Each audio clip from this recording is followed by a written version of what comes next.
Hello, fellow rebel capitalists. Hope you're well. Boy, hot topic today, Justin Trudeau and what is going on with trying to freeze the bank accounts of the truckers.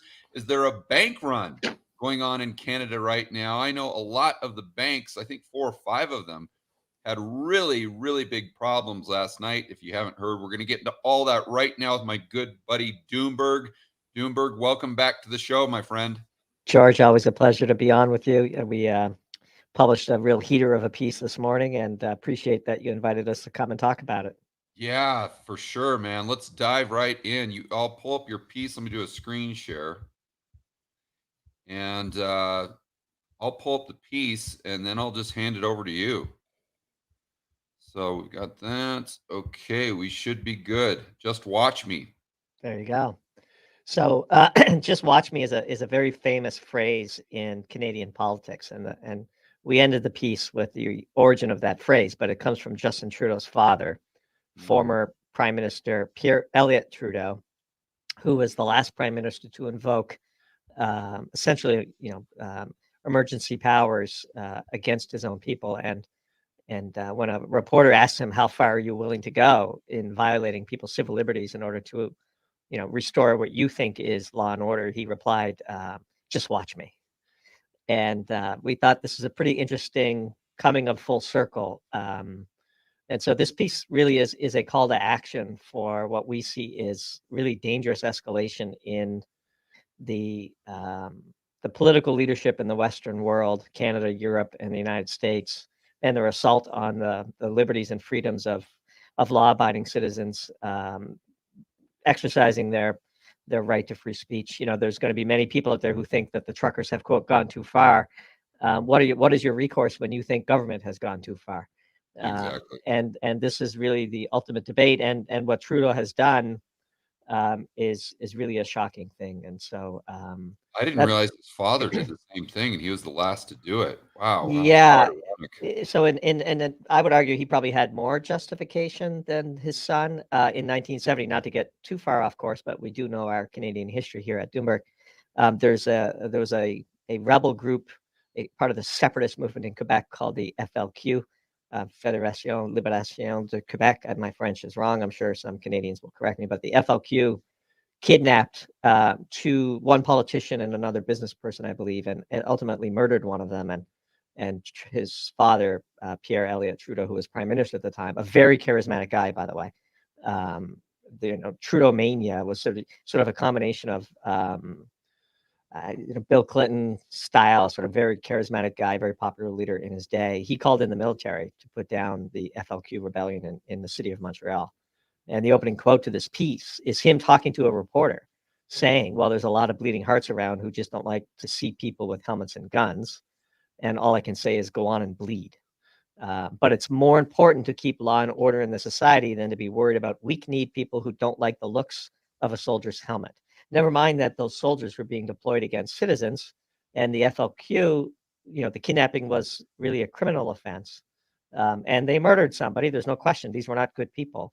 But those are criminal offenses that can be, handled by the police. And when Pierre Trudeau called the military on his own citizens back in 1970, that was really, in hindsight, history hasn't treated him very well on that move. And that was a real stain on his legacy. And I would argue that he had much more justification than what his son has for doing what his son has just done, which is really shocking. It should scare everybody listening. And it's really, I think, totally unacceptable. So we begin the piece by telling the story of Richard Reed, the famous shoe bomber, and how the actions of one man have inconvenienced and eroded the freedoms of the entire country. And we estimate that what we think is enforcement theater, 10 billion times people have had to take their shoes off going through the security line in the United States, even though those x-ray machines can't detect explosives. This is just theater. Um, and in And fact, and so what we're doing right here, and I want to point yeah, this out, guys, because this is super important. We're talking about doing a cost benefit analysis. trade-off. So the cost, Correct. and this is what politicians, we have seen this front and center, especially in 2020, 2021, and today. But the politicians just talk about a perceived benefit, Yeah. just a perceived benefit. That's So important. And then they completely ignore the cost. And now, and I didn't even tell Mr. Doomberg I was going to do this, but I want to give you guys an example. I've told this story a couple times on, I think, my other channel on George Gammon. I don't know if you guys can see this. Can you see that, Doomberg?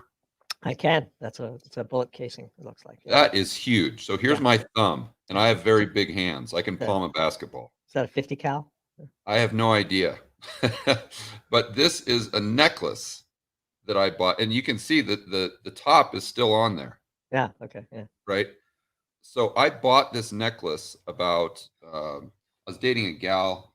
This gal was a model up in New York. So we went out there and we went to a flea market in, this would have been 2012-ish, something like that. And I purchased this and I threw it in my toiletries bag and I completely forgot it was there. And about 2 years went by, and probably at a very minimum 50 flights. I mean, international flights, domestic flights, going through TSA here, TSA there. And sure, they took away my water bottle. They took away my cuticle scissors probably 10, 15 times. But to this day, now we are, 10 years later, and I just went and grabbed it out of my toiletry bag. TSA has never got this.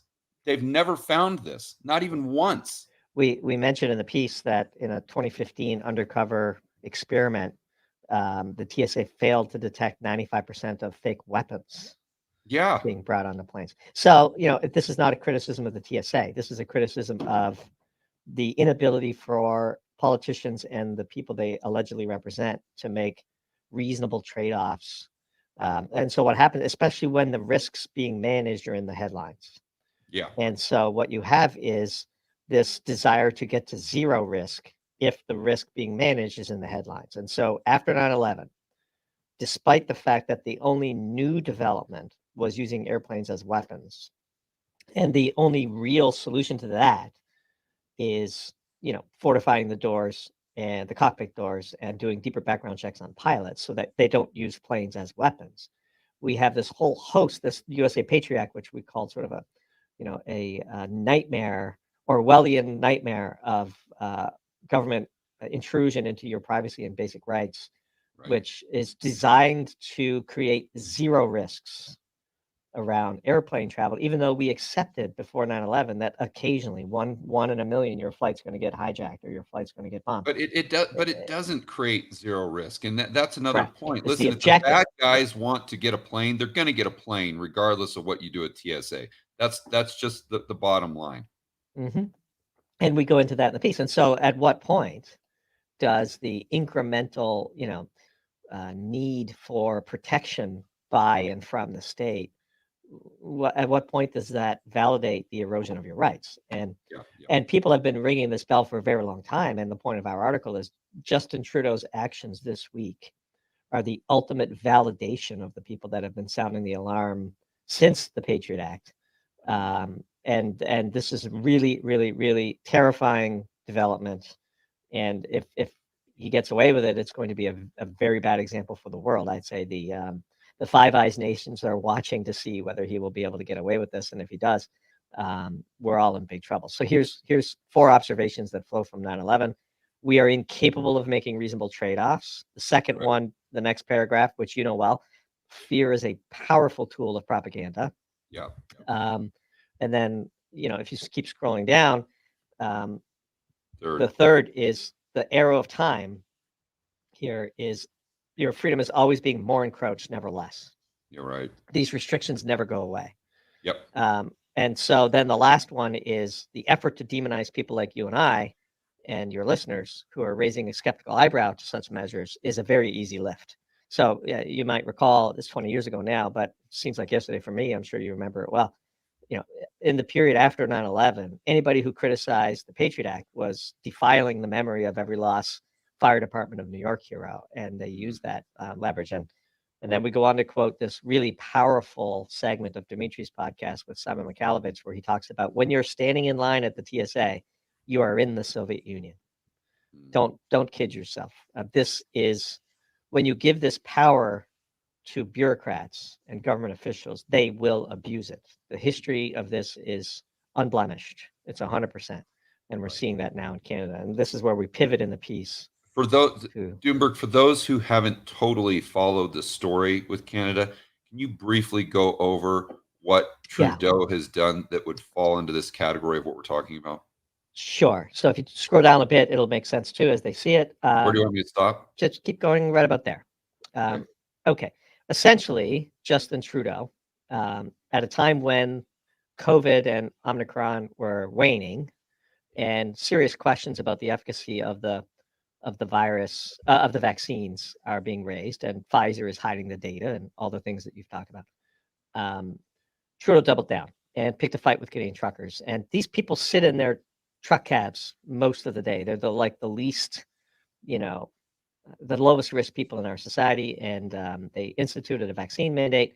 And the rest is history. We see that the truckers have protested. They've shut down Ottawa. And then the big mistake is what Trudeau did was he called these people racist Nazis, basically. Yeah. And once you do that, a big point for us is that he left himself no face-saving exit from the crisis that he had to know was coming. And so he only had one path, which was to crush them, because no respectable politician can deal with somebody that you just called a Nazi. And by the way, these are salt-of-the-earth people that do all the hard work. One of the frustrations of the truckers is the people making and implementing these decisions rarely have to live with them. They fly private. They have their own solutions. Their kids go to private schools where they don't have to wear masks all day. This is essentially the ultimate manifestation of income inequality driven by the hat that you're wearing and the Fed. And so this, that it came to a head here is interesting, but not particularly surprising. It had to come to a head somewhere.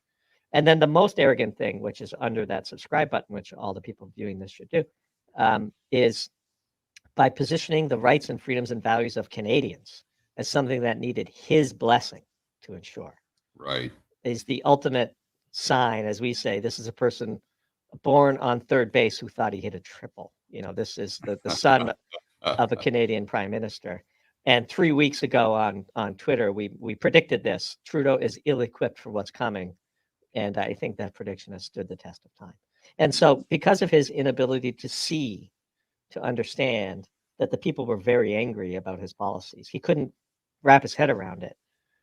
He failed to get ahead of this. He, as you may know, pretended like he had been exposed to COVID and then later claimed that he tested positive and went into hiding as this protest unfolded. And only now, some 18 days after the event began, he decides that he's going to, basically cross what we say is an incredibly dangerous Rubicon with a really, really terrible and long-lasting decision, which is he is effectively declaring martial law in Canada. And so and the words that they use should scare the hell out of everybody listening to this. Right. If the politicians decide that you are, quote, involved, with no definition of involved, your bank accounts can be frozen, your crypto wallets can be blacklisted. The names of donors to this movement have been hacked. It'd be very interesting to see who the hackers were. And then, to their everlasting shame, reporters at the CBC, the Canadian Broadcasting Company, which is the federally funded house organ of Justin Trudeau, have been harassing the donors and publicizing their names and the names of their businesses to basically shame them and to try to destroy their lives. This is not reporting. This is the worst of the worst that was experienced in the Soviet Union. If you live in Canada today, you have the equivalent rights of a Soviet citizen in the USSR, period. And that's coming here if we don't do something about it. So if you scroll down, the word involved is key. So she says, anyone involved. So we wrote about it. Are we now involved? Huh? This is the gal that made the announcement about the bank accounts, right? Exactly. And so we say, left unsaid is a definition of involved. Right. And by the way, history teaches us that word is going to get very broadly applied. And involved. Yeah. Okay. This is, what I was talking about, boy, going back probably a year and a half, maybe, boy, since I started the channel. And my concern back then is the word domestic terrorist. Yeah. that Yeah. they were going to start using that over and Exactly over it. and over, and what that meant would just continue to be more and more broad until the point where it just included anyone with an unacceptable view So scroll based on down the because mainstream narrative. you might as well have written our piece. If you go to the next paragraph, Yeah, the definition of terrorist has evolved from one who wishes to blow up planes to one who disagrees with the political choices of their current government. there you go. And if they can freeze your bank accounts without a court order or just judicial review, based on nothing more than a politician's nebulous definition of involved, then you are living in a dictatorship. Right, Period. right. And then we finish the piece with this amazing video of, and if you can play through it and people can Yeah, hear it, it would be worth it. It's a good 2 yeah. minutes. And by the Okay. way, we characterize Justin's father as having dangerous charisma, as you'll see when you watch this clip. Is this Justin's father? Yeah, just press play. This guy? That's Oh, him. this So the guy smiling at you Yeah. is Pierre Trudeau, and this is the infamous interview where he says, "Just watch me." So go ahead and Okay. press play. It's right there. It's embedded. Yeah, let me get the microphone down there, and I'm going to turn up the volume here on my mixer so everyone can hear it. And George, if you haven't seen this, this will blow your mind. Yeah, I haven't seen it. I'm super excited here. Pretty So, incredible. yeah, let me take the volume back down there. The first thing that was coming to my mind there is, boy, I wish we had media like that today. Well, the second thing that comes to my mind is imagine what that guy would do with the tools that his son has. Mm, Yeah, yeah, this is, he has dangerous charisma. God bless him. He was way more effective a politician than his son. But as we finish the piece with that line, if you scroll down an inch, imagine what Pierre would try to get away with today. And this is really scary because there will be a Pierre Trudeau with dangerous charisma who ascends to the heights of power.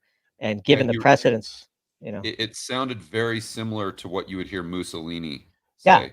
yeah, Because he was very obviously strict, and just you had to abide by these rules because it was for the good of society, correct. and at any cost. At any cost. Absolutely, and anyone who opposed that was weak. That Yes. that was fascism, the Italian brand of fascism. I used to wonder how people like Mussolini ascended to power. I don't anymore. Yeah. Right. And it's because people submit themselves to this incremental encroachment by the state against their liberties.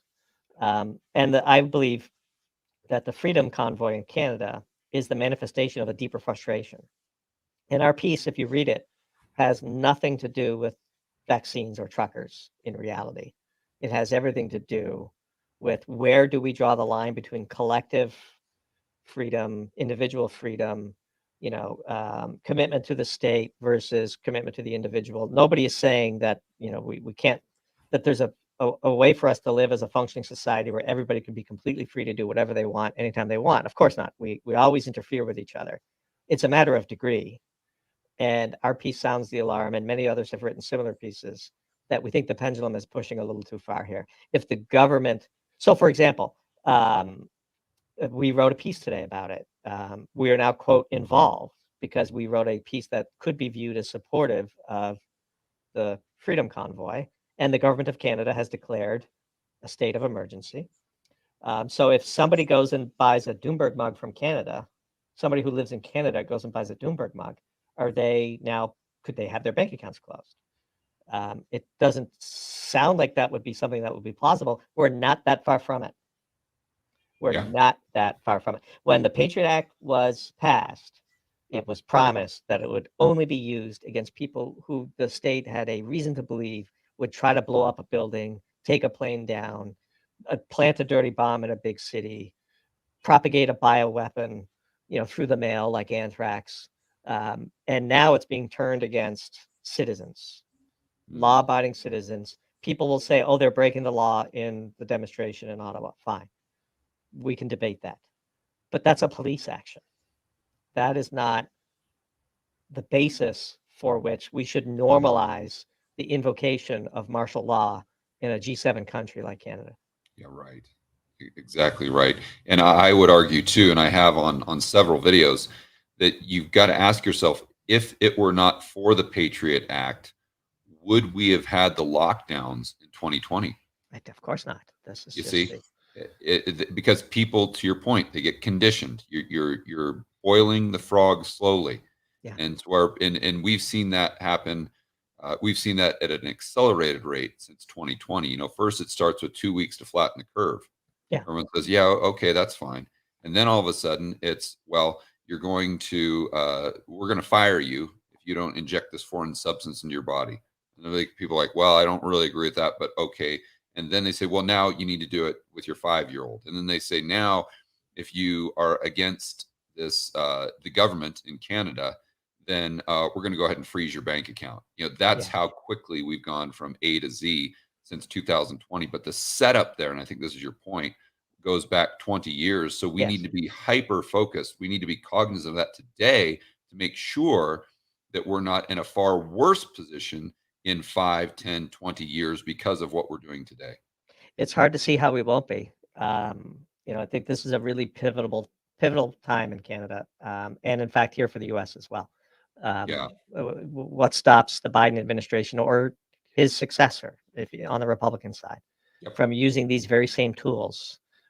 There's a novelty to what Trudeau, out of desperation, is doing up north, and if it succeeds, it's going to be a very troubling time, I think, for all free people in the Western world. Yeah, see, that's what people on the left or the people that may agree or that may dislike the truckers, that's what they don't understand is that you may sit there and cheer for Trudeau right now because you agree with him. But the same powers that the government, forget Trudeau, it's the government, the same Correct. powers that the government is usurping today, at some point in time, it will be used against you. Yeah. And If that's what people you're have to understand. if you're violently anti-Trump, for example, and you think Trump is offensive to everything that you hold dear about the country, this precedent could be used by President Trump That's right. if and when he comes back into office, and I would be just as opposed to it. And you know, the one of the things I intend to do this evening is to go. You know, we pin the publication of that piece as our pin tweet on Twitter, and I'm going to go through and find every Canadian who is coming out against our piece and tweeting about it. And I'm going to reply to them with a very simple phrase: "We wrote that piece for you." Great. That's right. We wrote that piece for your freedoms. You could disagree with our piece. That's fine. We wrote it for you. That's right. That well said. Well said. So, Doomberg, how do people protect themselves? Actually, one thing I want to go over. I was going to do a separate video on this, but we might as well pull it up. I'm going to go over to my Twitter feed, guys, really quick, and if I can get there somehow.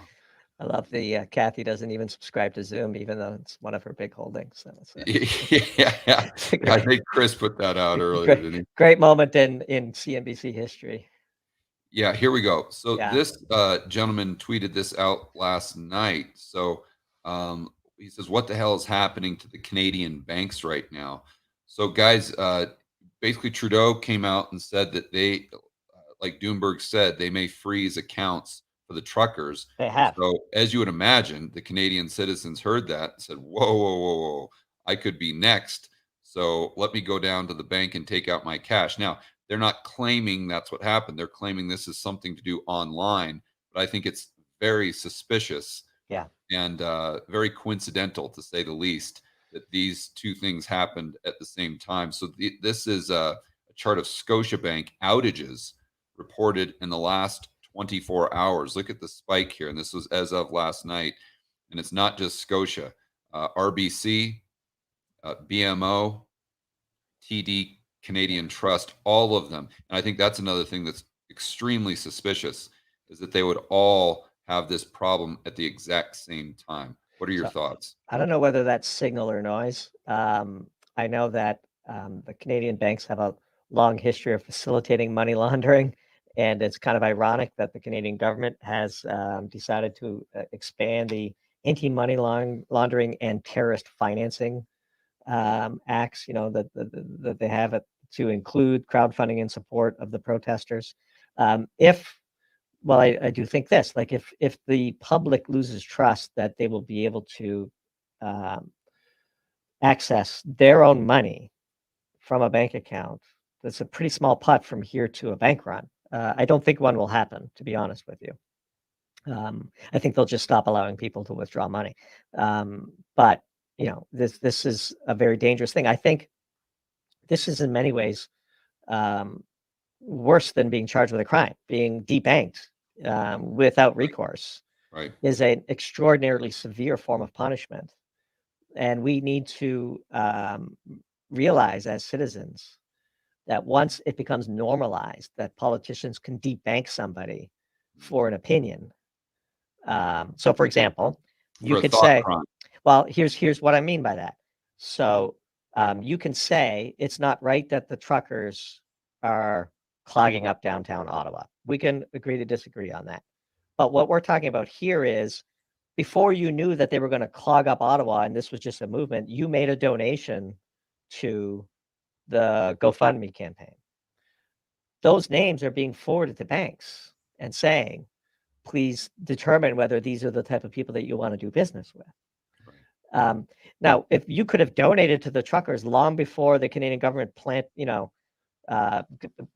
all these accusations of all these people are nothing but racist Nazis, you just made a donation because you are, you didn't want to take the vaccine and you thought the truckers were consistent with your cause. So that was basically an expression of your speech to donate money to a movement prior to, the declaration of martial law.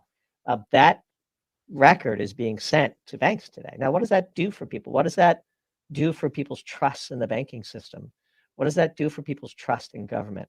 What is the chilling effect? Effectively, that's Soviet Russia. Because you can sit there, the politicians can say, this is the land of the free, and we have this constitution, and we have liberty, and we have freedom of speech. But do we? Because that if you step out of line, I mean, this is like KGB stuff. If you step out of line one little iota, then you know that your life is going to be destroyed. Correct. So do we really have freedom of speech if we have this level of self-censoring because of what they're doing? The worst enablers, the reporters for the CBC, who are this database of donors was hacked and then splashed all over the media. The CBC is literally sending emails to donors requesting a response and to justify themselves for having donated to this. And there was a story of a woman who owns a small business who donated, I think, $250, and her name and her business were splashed all over the news. Now, Twitter normally has a policy that, you can't propagate doxed material, and they seem to have invented that policy for a certain laptop. We see no hesitation for Twitter allowing these reporters to splash these people's private information all over Twitter today. So clearly, this is just a political issue.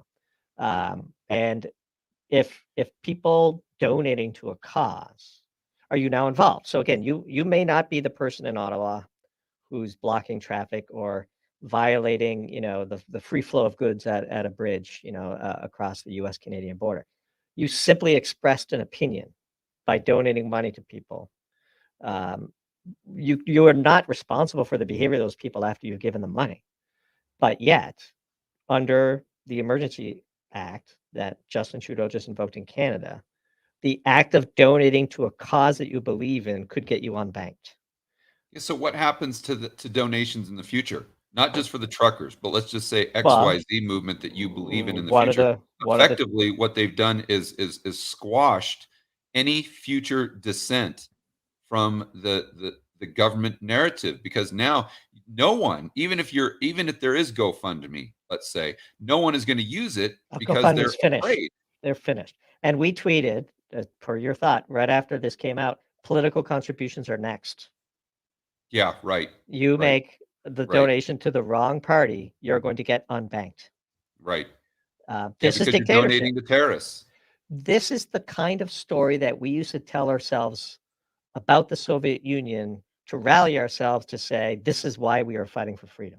Exactly. And this is when I was growing up in the 70s and 80s. This is what they would teach you in school about why Russia was bad. This is the propaganda they used to unify us against this common enemy. And now we have it right in front of us, and millions of people can't see it for what it is. It's really amazing and scary. I used to wonder how Mussolini happened. I don't anymore. Well said. How can people protect themselves? I've gotten into a bit of a scuffle with the Bitcoin maxis on Twitter over this. One of the things the Canadian authorities have done has systematically identified the wallets involved in trying to donate cryptocurrencies to, and they have frozen those wallets, and they've sent a list of blacklisted crypto wallets to every Canadian financial institution that needs to have it, telling these institutions that you do not transact with these wallets. Bitcoin doesn't solve this. This is a government issue. This is not a currency issue. This requires, peaceful demonstration of your political opinions, voting, becoming engaged, volunteering for a political party peacefully, and to express this is a political solution. Our elected leaders need to understand that this is a line too far, and we need to vote for and support politicians who agree, and oppose and vote against politicians who don't. But there's no magic panacea. If the government truly wants to unbank you, you're finished. Would this motivate you as an American citizen to take some cash out of the bank?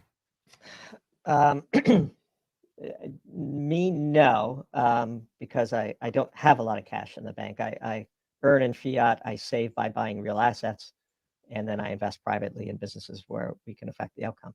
And Right. so the cash I have in the bank serves my liquidity needs. But there's the next step is they'll just take the land you owned, or the gold that you own, or your collection of art that you own that you're buying as a hedge against inflation. Like, there's no stopping that. If the government can debank you for an opinion, then we've lost. It's over. I wonder, I'm just thinking out loud. I wonder if that debanking for the Canadian citizens would apply if they left the country. Because I'm in Colombia right now, down in Of course it Medellin. will. Of course it will. So that they would communicate. So wherever you go in the world, because I'm thinking, if you've got your Bitcoin wallet as an example, you go to El Salvador, let's say, Sure. and now all of a sudden you're home free. That's purchasing power outside of the banking system. The average person's not going to do that, Yeah, and they right. shouldn't have to. The point Right. is, if we've gotten to that point, we've lost. Yeah, I agree. I'm just trying to Yeah. think of a couple things that people can do. I know you and I both like Rolexes quite a bit.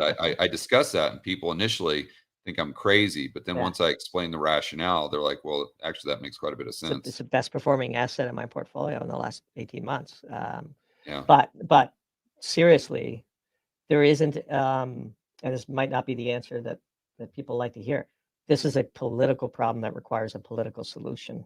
Hmm. There is no investment strategy that's going to be able to circumvent a state that is motivated to debank you. Yeah, right. These are nuclear powers of the government. And by the way, it happens here in the US. Like, you can be debanked. Wells Fargo will just tell you that you're a high risk and they're closing your account. It happens to, for example, people who own gun shops. It's very difficult for them to get banking. That's a very dangerous precedent. And the people on the far left know this is a critical weak point, which is why the next evolution of the anti-Joe Rogan campaign will be attacking Spotify's payment processor. Right. This is the key. This is the third rail, I believe, in politics that should never have been touched. If you debank somebody because of their opinion, because of their speech, the country is over. You're right.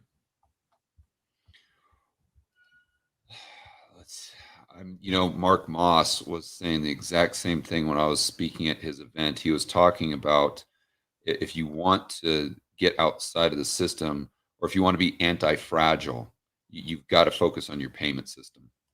Yeah. That's what's crucial. What do you think of Locals? Never heard of it. Sorry. Well, Locals they just merged with Rumble. Okay. Yeah. No, I'm not following the. It's like a Patreon. Got it. That Dave Rubin set up, and then he sold it to Rumble. Well, who's hosting it on the server? Because that's the next pinch point. Right. Is AWS hosting the platform? Yeah. So the point is, again, and not to belabor it, but this is a very, very dangerous Rubicon that we've crossed. Justin Trudeau is an experiment, and if he gets away with it, it's coming here. how do you, this, let me see how long we've been on here for 36 minutes. How do you think and if you don't want to go into this, that's fine. But how do you think the global elite play into this? Because I have a very hard time believing that this is all Justin Trudeau, and there's not someone there that let's just say is influencing. Yeah, I mean the decisions standard, he's making. the standard I answer always is go to the World Economic yeah, Forum, World Economic the Forum Davos and crowd type Davos thing. crowd and the Great Global Reset.